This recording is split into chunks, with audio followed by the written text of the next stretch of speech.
안녕하세요. 축구 전문 기자 한준입니다. 2022 카타르 월드컵 최고 돌풍의 팀 중 하나였던 일본이 사상 첫 8강 진출에 도전했지만 16강에서 멈추고 말았습니다. 크로아티아를 상대로 접전을 벌이면서 연장전에 승부차기까지 치렀는데요. 승부차기에서 충격적인 3차례의 실축, 허무한 슈팅으로 스스로 기회를 놓치고 말았습니다. 일본과 크로아티아의 16강전 어떻게 진행됐는지 총정리해드리겠습니다. 2022 카타르 월드컵 16강 3일차였습니다. 일본과 크로아티아의 16강전에서 크로아티아가 8강 진출에 성공하며 브라질과 한국의 승리팀과 만나게 됐습니다. 현재까지 완성된 대진표를 살펴보면 네덜란드 대 아르헨티나, 잉글랜드 대 프랑스에 이어 이번 일본과 크로아티아의 경기도 객관적인 전력이나 랭킹이나 역대 월드컵의 역사를 봤을 때 우세하다고 여겨진 크로아티아가 8강에 오르면서 유럽을 대표하는 또 남미를 대표하는 축구 강국들이 선전을 하고 있습니다. 말씀드린 대로 1대1로 비긴 경기, 일본이 또 이길 수도 있는 그런 경기였는데요. 결국에는 마지막 결정력이 부족했고 후반전부터 게다가 연장전까지 살폈을 때는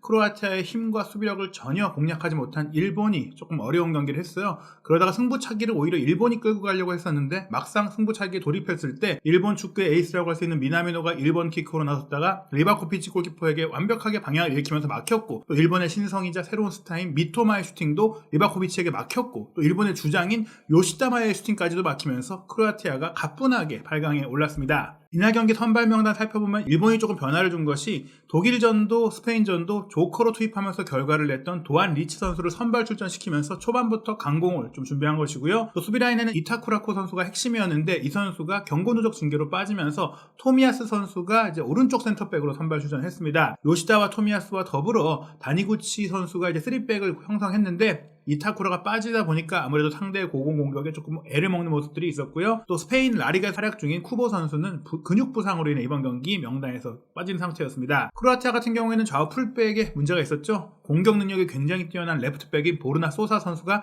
질병 문제로 이탈을 했고, 또 바이에른 뮌헨에서 뛰고 있는 오른쪽 풀백이자 전천후 수비라인의 빌드업 능력이 좋은 스타니치 선수가 또 근육 부상으로 빠졌거든요. 그래서 유라노비치와 바리시 선수가 투입되다 보니까 측면에서 풀백들의 공격력이 조금 아쉬운 면들이 있었어요. 그렇기 때문에 초반에는 어떻게 보면 크로아티아를 상대로 일본이 좋은 플레이를 보인 부분들이 많이 있었는데요. 전반 3분 코너킥에서 세트피스가 굉장히 좋았어요. 이토준야가 뒤로 빼준 공, 엔도 선수가 문전으로 붙인 크로스 패스를 수비수인 다니구치가 헤더 슈팅까지 연결한 것이 아슬아슬하게 골대 옆으로 빗나갔습니다. 물론 크로아티아도 일찌감치 득점 기회를 맞이했는데 토미야스 선수가 확실하게 부상에서 돌아온 이후 컨디션이 좋지 않아 보였어요. 전반 9분에 토미야스가 쉽게 처리했어야 되는 공을 페리시치에게 압박당하면서 빼앗겼고, 그런 가운데 페리시치가 직접 문전까지 치고 들어가서 오른발 슈팅을 골키퍼와 1대1 상황에서 시도했는데 이 슈팅이 곤다 선수의 조금 정면 쪽으로 쏠리면서 선방에 막혔습니다. 1진1퇴의 공방전이 이어졌고 조금 더 좋은 기회를 얻은 팀은 일본이었는데요. 전반 12분에는 이토준야가 오른쪽 측면을 돌파해서 올린 크로스 패스, 마에다 선수가 문전으로 적극적으로 침투하면서 슈팅하려고 했지만 빠뜨리고 말았어요. 건드리기만 했다라면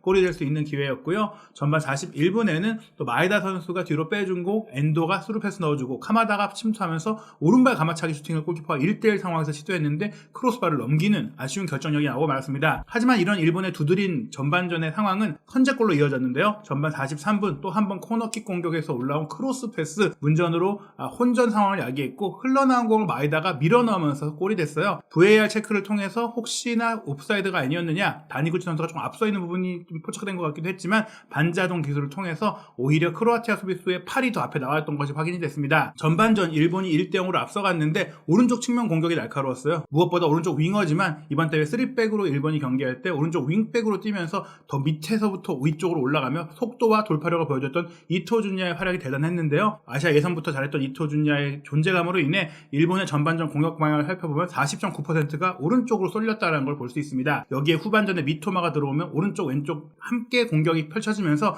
일본의 공격이 더 살아나고 후반에 강한 모습들을 보이게 되는데요. 후반전 돌입했을 때는 하지만 크로아티아가 결국 동점골을 얻어냈어요. 이 상황은 두 명의 베테랑 선수들이 합작한 장면이었는데 1980년대 생인 수비수 데안 로브렌과 또 공격수 이반 페리시치의 합작품이었습니다. 수비수인 데안 로브렌이 길게 후방에서 전방으로 올려준 크로스 패스를 페리시치 선수가 껑충 뛰어올라서 강력한 헤더 슈팅으로 골문 구석을 노리는 정말 정확한 마무리 결정력을 보여주면서 경기를 1대1 원점으로 만들었거든요. 게다가 페리시치 선수 같은 경우에는 크로아티아의 메이저 대회 역사를 새로 쓴 골을 넣기도 했는데요. 월드컵과 유로 대회를 포함해서 총 10호 골을 기록하면서 과거 1998년 프랑스 월드컵 당시에 다보르 슈케르 선수가 크로아티아의 4강 신화를 이끌면서 득점왕도 차지했었는데 그 이후 유로에서는 사실 크로아티아가 좋은 성과를 못 냈잖아요. 페리시치가 꾸준히 오랫동안 또 크로아티아 축구의 전성시대를 이끈 해결사라는 걸 보여줬던 또 득점을 올렸습니다. 그 이후 양팀 모두 또 앞서가는 골을 넣기 위해 승리하기 위해서 총공세를 펼쳤는데요. 후반 13분에는 엔도 선수의 중거리 슈팅이 날카로웠지만 리바코비치의 선방에 걸렸고 후반 18분에는 모드리치가 또 엔도의 슈팅에 응수하는 강력한 오른발 하프 발리 슈팅을 연결했는데 일본 골키퍼 곤다가 선방을 했습니다. 계속해서 양팀이 골을 넣기 위해서 선수 교체를 통해 승부수를 띄웠는데요. 일단 페리시치의 골이 나온 이후 크로아티아는 역전을 위해서 후반 17분에 전방에서 무기력한 모습을 보였던 스트라이커 페트코비치를 빼고 안테 부디미르를 투입했거든요. 근데 부디미르도 전방에서 별다른 영향을 못 보였어요. 그리고 후반 19분에 일본이 마침내 후반전 필승 카드인 아사노 선수와 미토마 선수를 투입하면서 많이 뛰었던 마에다와 베테랑 선수 나가토모를 뺐거든요. 하지만 이 선수들이 들어갔음에도 불구하고 일본의 공격이 잘 살아나지 못했습니다. 미토마의 개인 능력은 살아났지만 아사노 선수는 장신 수비수들 사이에서 크로아티아 선수들의 힘 경쟁에서 밀렸거든요. 그런 가운데 크로아티아는 공중전을 더 강화하기 위해서 크라마리치를 빼고 장신 중앙 미드필더인 파샬리치를 투입해서 이 선수 쪽으로 공을 붙여놓는 그런 트윈타워를 부디미르와 세우는 그런 형태로 경기를 전개했고요. 또 일본은 계속해서 이제 공격을 강화하기 위해서 사카이 히로키를 투입하고 카마다를 뺐어요. 이 얘기는 사카이 선수를 오른쪽 윙백으로 두면서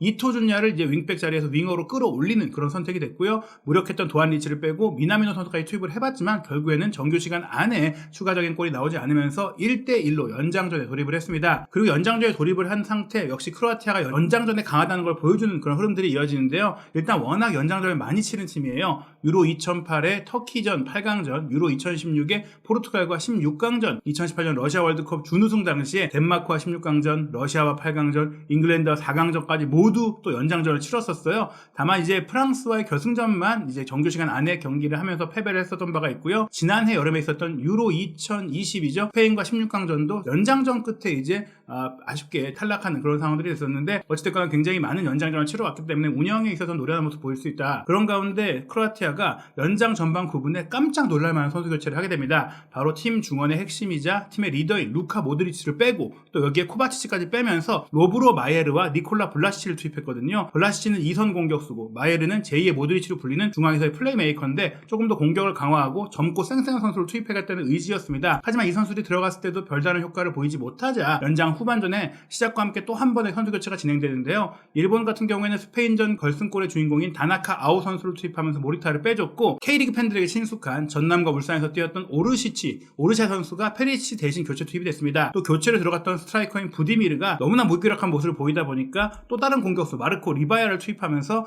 달리치 감독이 냉정한 판단을 했는데요. 그럼에도 불구하고 크로아티아와 일본 모두 후반전에 별다른 좋은 플레이를 하지 못했고 연장 후반 종료 직전이었어요. 추가 시간 1분에 마예르 선수가 결정적인 오른발 슈팅각을 가져갔지만 골대 옆으로 빗나가면서 결국에는 승부차기가 진행됐습니다. 그리고 승부차기에서 말씀드린 대로 일본이 선축을 했는데 그 선축의 기회를 완전히 놓치고 말았죠. 미나미노의 슈팅이 막혔고 또 미토마의 슈팅까지 연달아 막혔고 아사노 선수는 성공을 시켰지만 또 그런 가운데 리바야 선수의 슈팅이 골대를 맞고 나오며 일본의 기회가 오는 것 같았지만 네 번째 킥으로 나선 주장인 요시타마의 슈팅이 또 한 번 리바코비치에게 막히면서 이 경기는 골키퍼 리바코비치가 지배하고 또 최고의 선수가 되는 그런 활약 속에 크로아티아가 8강 진출을 이뤘습니다. 2018년 러시아 월드컵 준우승팀인 크로아티아 사실은 그때보다 전력이 훨씬 떨어졌고 또 이번 대회의 객관적인 전력과 흐름으로 봤을 때는 일본이 오히려 유리하다라는 얘기까지 있었지만 결국에는 역대 월드컵에서 관록을 갖고 있는 크로아티아가 후반전 연장전에 훨씬 더 노련한 모습을 보이면서 8강에 올랐습니다. 많은 아시아 축구 팬들이 8강전에서 한일전이 성사되는 거 아니냐 기대를 했지만 일본이 탈락하면서 그 기대는 현실이 될 수 없게 됐고요. 조금 있으면 이제 한국의 경기가 펼쳐집니다. 12월 6일 화요일 새벽 4시 한국과 브라질의 경기. 과연 한국은 아시아 돌풍의 생존자가 될 수 있을지. 지금 호주가 탈락했고 일본도 탈락하면서 이번 대회 굉장히 처음으로 세계 팀이나 이제 16강에 올려보낸 아시아 팀들의 돌풍이 조기에 지금 진화가 되고 있는데요. 한국이 8강에 오를 수 있을지, 세계 최강 브라질을 넘을 수 있을지 그 결과 지켜보고 돌아오겠습니다.